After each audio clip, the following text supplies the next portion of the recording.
I'm Antonio Sala, and in this video we are going to discuss prediction with position and velocity samples of a stochastic process.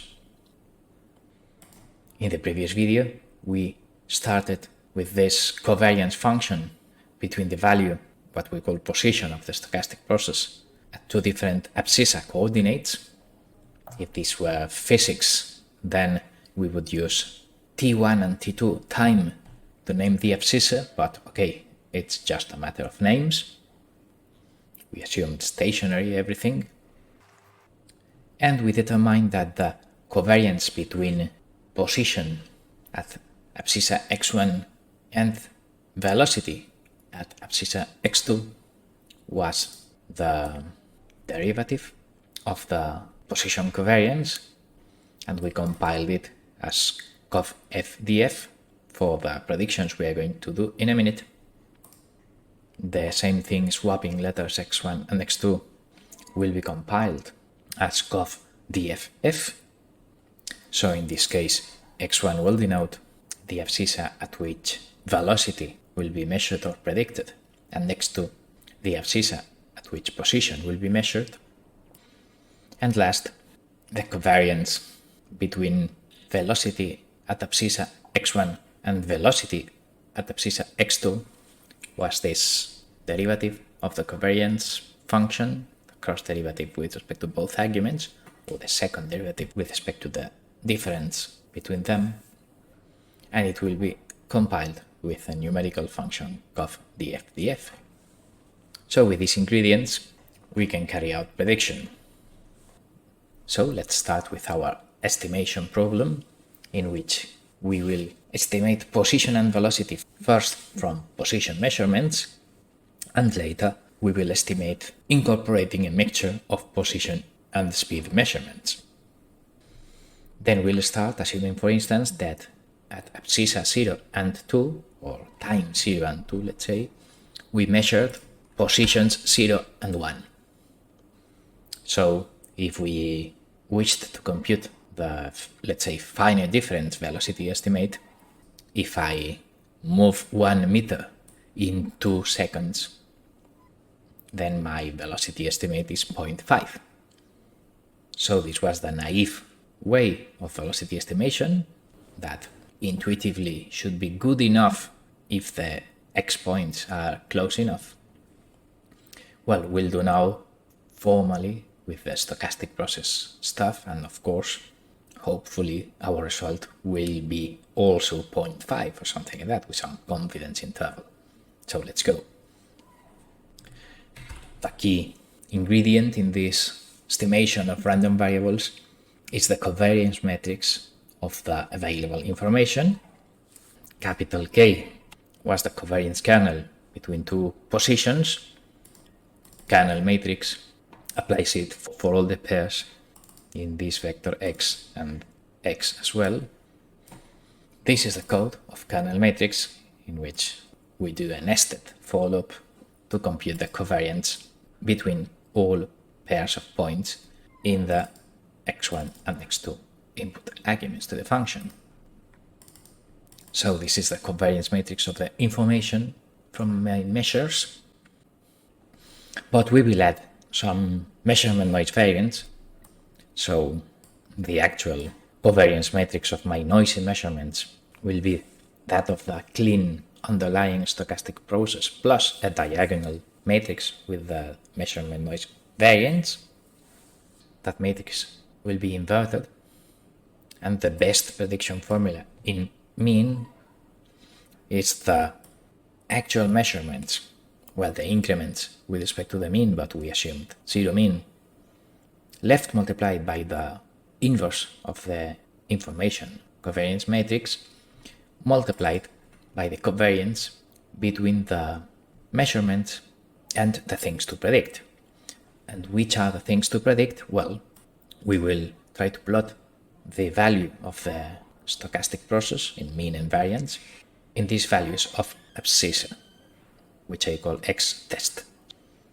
The thing is that we want to predict position at these test abscissa points, so the covariance between positions at x test and position measurements at X is, well, with my position covariance kernel, evaluating this KK test, let's say.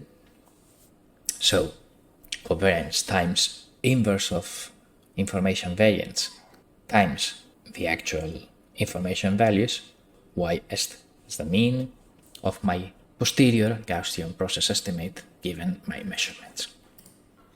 That mean is the blue line in this plot.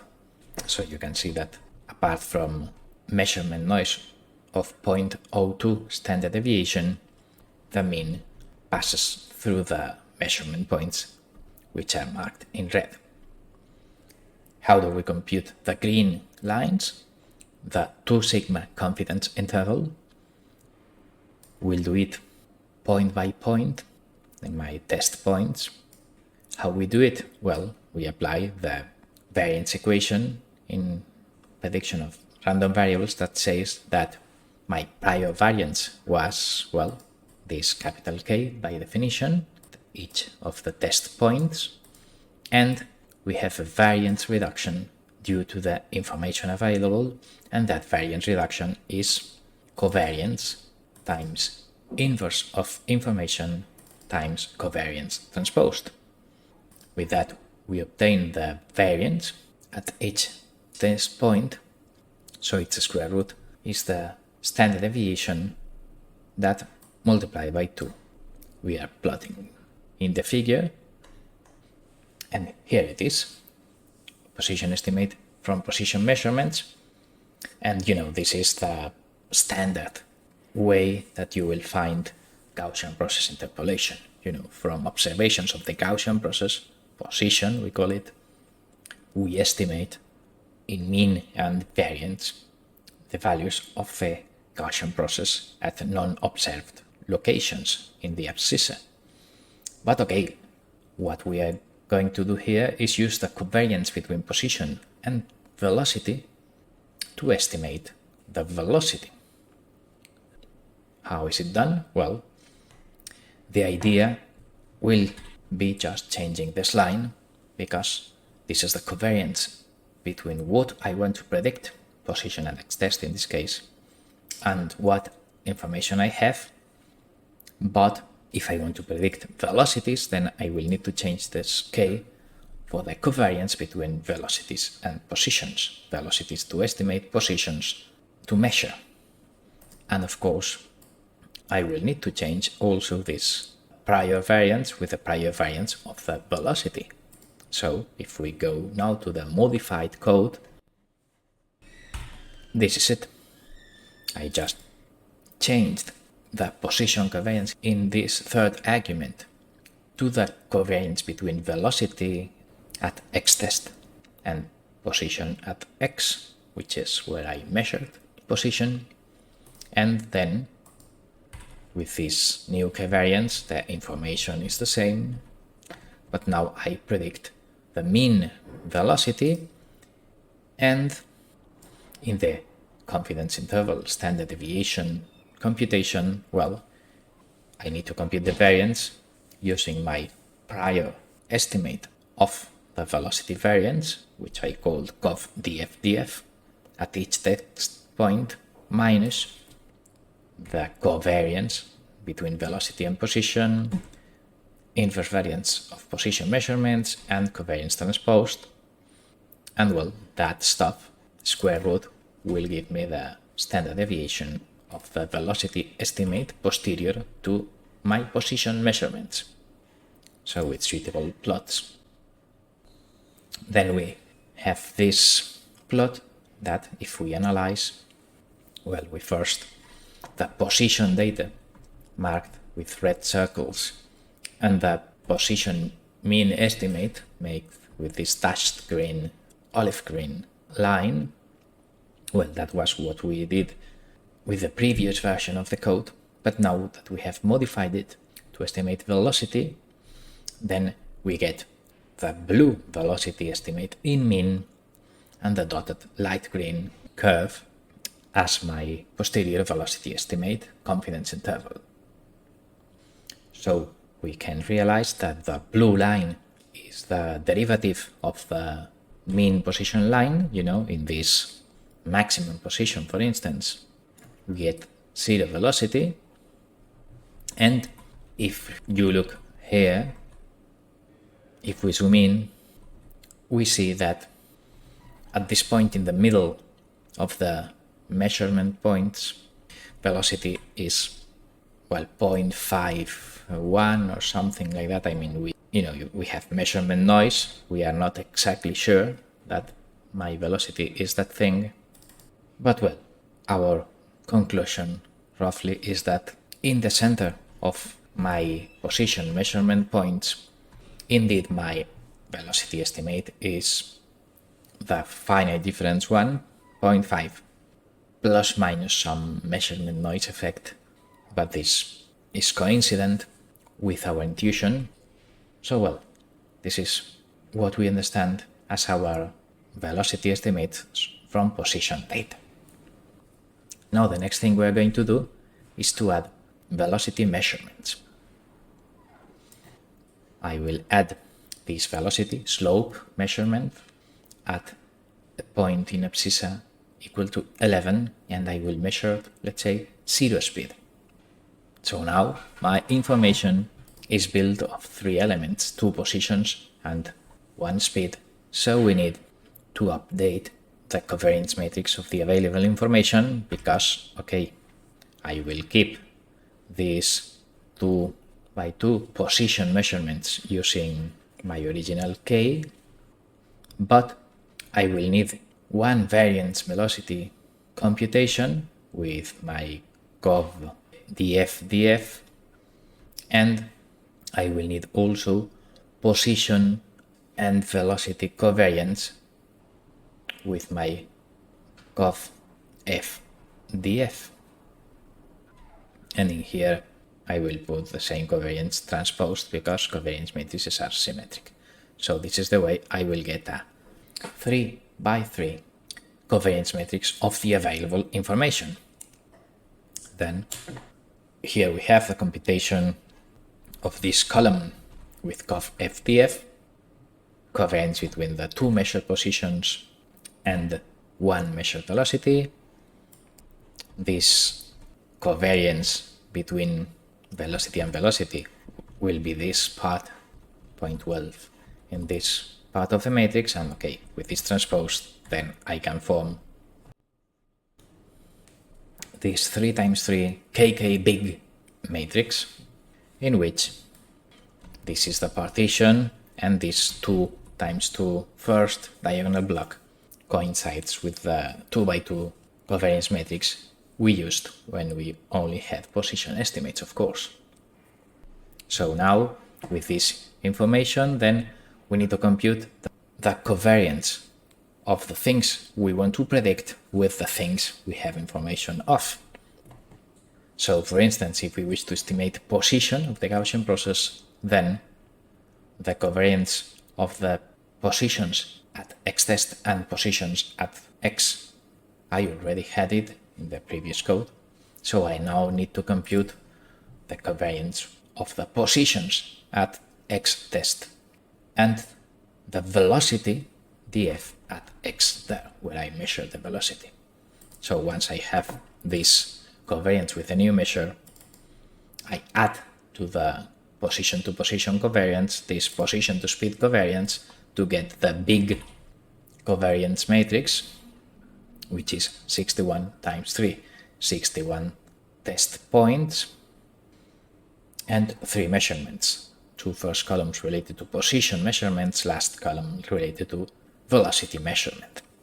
So once I have this kk test big and this noise of the velocity measurement, this variance, I have 3 measurements, 2 position ones and 1 velocity measurement. So I build this block diagonal measurement noise variance that I add to this noise-free information covariance matrix. So I invert that thing and left multiply it by the covariance with what I want to predict, and right multiply it with the actual values of my observations 2 positions and 1 speed. The thing is that with that I get the posterior position estimate, and regarding the variance, I could have evaluated this expression point by point, but then I would obtain only the variance at each point. But I wish to have the full covariance matrix of all test points, 61 times 61 covariance matrix, and not just the diagonal. So I will use the whole prior covariance matrix between positions with this k in all test pairs, and I will subtract the information gain from my measurements, which is big covariance times inverse of information times big covariance transposed, and then the square root of the diagonal of this full variance will give me the standard deviation for the confidence intervals. So here we have our posterior prediction in mean blue line and in confidence interval to sigma dot green points.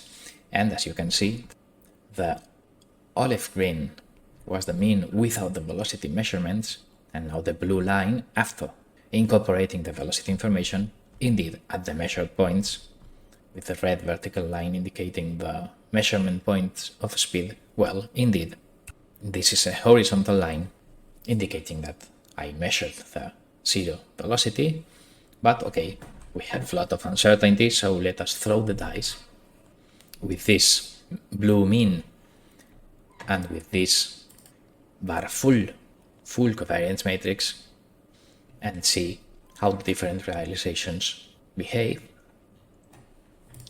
This line throws the dice of a multivariable normal distribution with this mean and variance, and I throw 20 realizations. So here we have 20 bluish lines that are possible realizations with these 2 position measurements. All of them pass through the measurement points apart from measurement noise, and as you can see, all realizations have horizontal slope here because, of course, we are assuming that we did not know the actual height, but we measured the velocity and it was indeed zero apart from a small measurement noise. So all realizations are horizontal at x equal 11, and well, this is the confidence interval we got. If I repeat it 1200 times, these are the different realizations. If I now wish to estimate the velocity, well, I need to compute the covariance with the velocity at test positions and position at test position at measured positions that I did before, plus this new covariance between velocity at test positions and velocity at velocity measurement positions. So changing this into the big covariance, the rest is the same code, of course. Prior velocity estimate invariance minus the variance reduction due to my 3 measurements, and then if we plot the confidence intervals and the estimated mean, well, we get the blue line, in which, of course, at this point in which I measured zero speed, then my mean is 0 up to a very small uncertainty. And well, these are the confidence intervals in which, well, we can see that also in the middle of the position measurement points, we have a quite precise velocity estimate because, well, measuring velocity or measuring position at close points are kind of close cousins.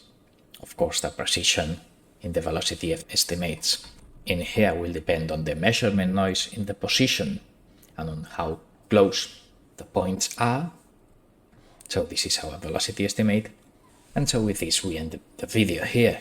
We used covariance between positions and speeds to predict position and speed with position measurements, and position and speed with an added velocity measurements, and everything fits together nicely in the Gaussian process covariance whatever theory. So this is it for now. Thanks for watching.